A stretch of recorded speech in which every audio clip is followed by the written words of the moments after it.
जय छठी मैया। दोस्तों, छठ पर्व बिहार, उत्तर प्रदेश और झारखंड में मनाया जाने वाला एक बहुत ही प्रमुख त्यौहार है। ये त्यौहार धार्मिक आस्था और भगवान के प्रति अपने विश्वास को दिखाने का त्यौहार है। इसमें सर्वप्रथम ढलते सूर्य की आराधना की जाती है। उसके बाद उगते सूर्य की आराधना के साथ ये व्रत पूर्ण होता है।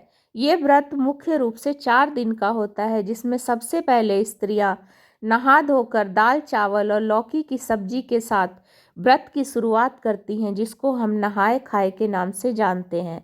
उसके अगले दिन व्रती गुड़ का खीर खाती हैं शाम को, जिसको खरना कहा जाता है।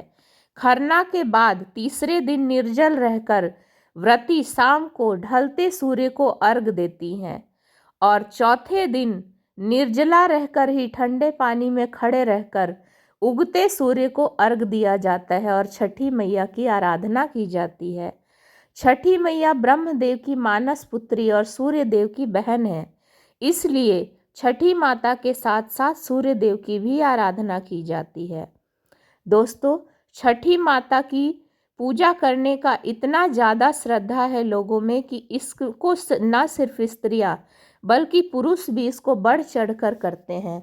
और कहा जाता है कि सच्चे मन से मांगा गया कोई भी आपका जो प्रार्थना है, कोई भी आपकी मनोकामना है, वो छठी माता अवश्य पूर्ण करती है।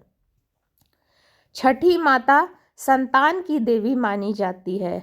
जब नॉर्मल रूप से भी किसी के घर में बालक का जन्म होता है तो छठी पूजन किया जाता है और इन्हीं छठी माता की उस दिन भी पूजा की जाती है। छठी माता सुहागन स्त्रियां अपने बच्चे और सुहाग के लिए भी करती है। तो आज मैं आपको छठी माता की कहानियाँ सुना रही हूँ। सबसे पहली कहानी है कि महाभारत काल के दौरान जब पांडव जुए में अपना सब हार गए थे, तब द्रौपदी ने अपना राजपाट वापस पाने के लिए छठ का व्रत किया था और इसकी वजह से पांडवों की विजय हुई और वे अपने राज्य में वापस लौटे। दूसरी कहानी है महाराज कर्ण की, जो कि सूर्य देव के ही पुत्र माने जाते हैं। कहा जाता है कि सूर्य देव ने भी कर्ण को छठी के दिन ही अपना आशीर्वाद दिया था, क्योंकि सूर्य देव की पूजा की थी उन्होंने।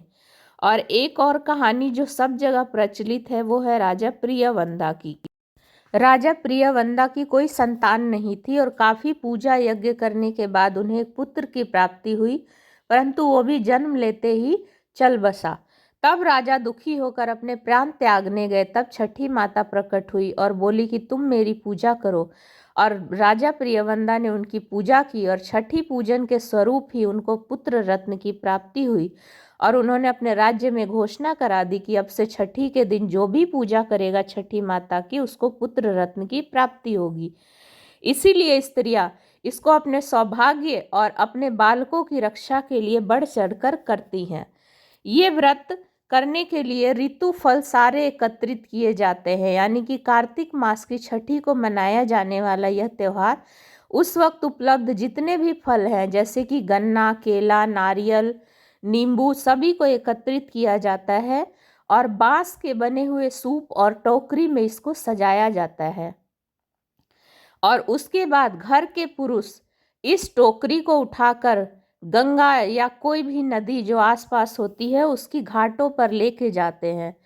इस त्योहार के दौरान सभी घाटों को खासकर बहुत ही अच्छे से सजाया जाता है और इसके बाद सभी स्त्रियां घाटों पर जाकर अस्त होते सूर्य की आराधना करती हैं ठंडे जल में खड़े रहकर, और उसके अगले दिन फिर सुबह जाकर उगते सूर्य की आराधना करती हैं। तो इस तरीके से ये जो छठ का त्यौहार है ये काफ़ी श्रद्धापूर्वक और काफ़ी कठिनाई से पूरा किया जाता है, परंतु श्रद्धा जहाँ पे कठिनाई शुरू होती है, श्रद्धा उससे आगे निकल कर जाती है। इसीलिए श्रद्धा कभी भी कठिनाई को अपने ऊपर हावी नहीं होने देती।